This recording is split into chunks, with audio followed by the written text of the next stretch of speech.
और बड़ी खबर इस वक्त पटना से आ रही है, जहां न्यूज 18 की खबर पर मोहर लगी है। बिहार में फेज वाइज होगी शिक्षकों का ट्रांसफर, जो है वो फेज वाइज किया जाएगा।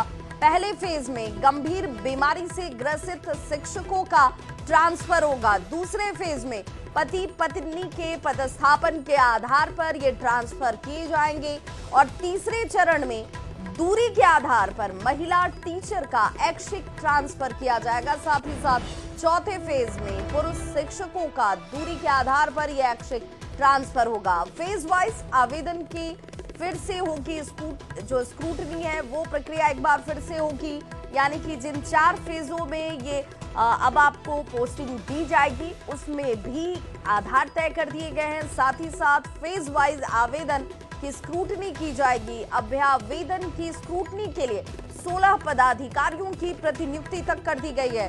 इस आवेदन की स्क्रूटनी में डेटा ऑपरेटर नहीं करेंगे किसी तरह का कोई सहयोग। ट्रांसफर की जानकारी इस शिक्षा कोष पर ही प्राप्त हो सकेगी। एसएमएस और टेलीफोन से कोई जानकारी नहीं मिलने वाली है।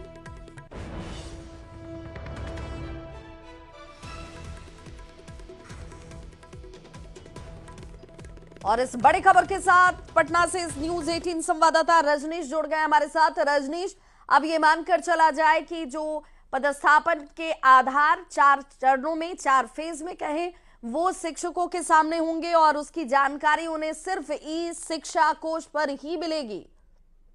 बिल्कुल विवाह, देखिए न्यूज 18 की खबर पर मोहर लगी है और लगातार ट्रांसफर पोस्टिंग से जुड़ी हुई खबरों को जो हम लोग अपडेट कर रहे हैं उस खबर पर मोहर भी लग रही है। और बता दें आपको कि बिहार में अब फेज वाइज जो टीचर हैं उनका ट्रांसफर होगा, जिसमें सक्षमता पास यानी जो विशिष्ट टीचर हैं और इसके साथ साथ जो बीपीएससी वाले टीचर हैं, टीआरई 1, 2 वाले और पुराने टीचर हैं, उनसे जो एप्लीकेशन लिए गए थे लगभग 1,90,000 आवेदन शिक्षा विभाग को मिला था, जिसमें संभव नहीं है सभी का एक साथ ट्रांसफर करना। तो शिक्षा विभाग ने फेज वाइज ट्रांसफर करने की तैयारी की है और जिसको लेकर 16 सदस्यीय अधिकारियों की टीम बनाई गई है। और ये एक्सक्लूसिव जानकारी न्यूज 18 दे रहा है कि जो फेज वाइज ट्रांसफर होगा इसमें पहले फेज में जो कैटेगरी तय किए गए हैं, जिसमें आपको अवसाद रोग से पीड़ित हैं, इसके साथ साथ गंभीर रुग्णता वाले हैं, लीवर हृदय मरीज वाले, और इसके साथ साथ जो दिव्यांग हैं और विधवा परित्यक्ता नारी हैं, इनका ट्रांसफर पहले होगा। और ये ट्रांसफर 6 और 7 जनवरी से ही देखने को मिलेगा ई शिक्षा कोष पर।